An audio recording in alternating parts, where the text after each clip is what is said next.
Hello, everyone, and thank you very much for joining me. Sure, what a week it's been. This past week certainly delivered quite a number of cupcakes, both in international sphere as well as in South Africa.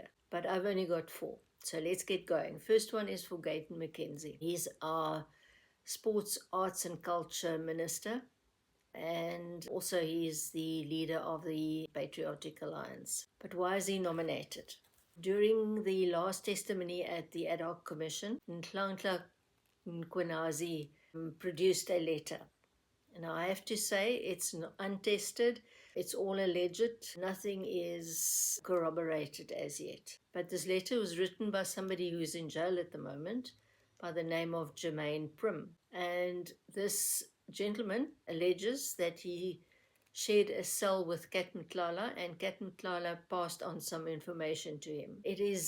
He alleges that Gayton McKenzie was working in conjunction with all the drug cartels who operate in South Africa. Subsequent to that, he also had a telephonic interview with a reporter from ENCA. Interesting that he had allegedly, according to him, he was in possession of two cell phones, which Gayton McKenzie organized for him. But during this interview, he corroborated what he said in the letter about Gayton McKenzie and the drug cartels, but he also said that Gayton McKenzie was closely working with Brian Molefe.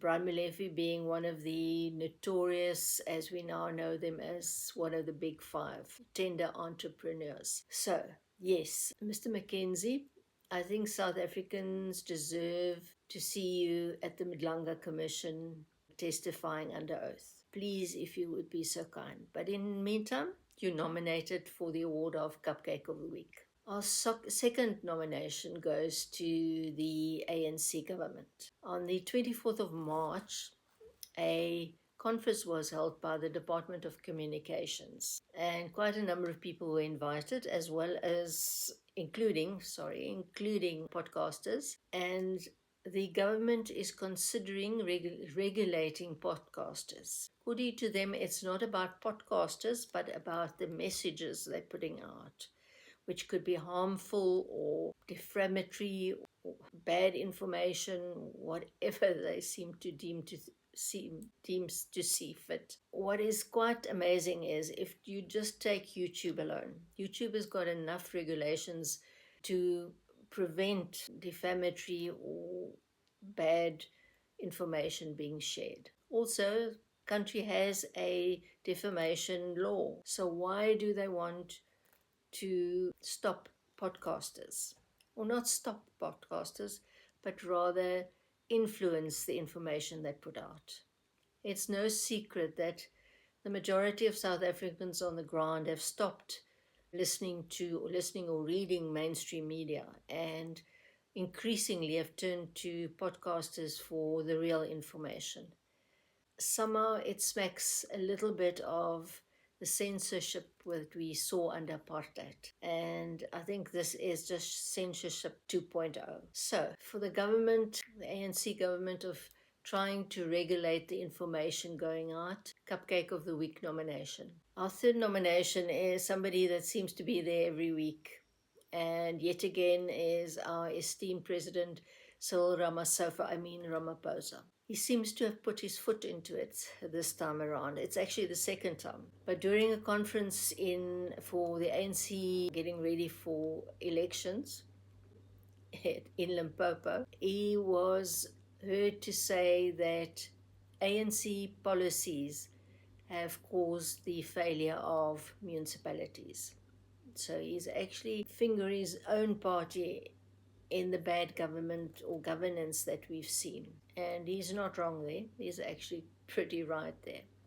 But his own party, not a good idea before elections, which we seem to think will happen in November. Please let that happen sooner, but yes, it seems to be in November.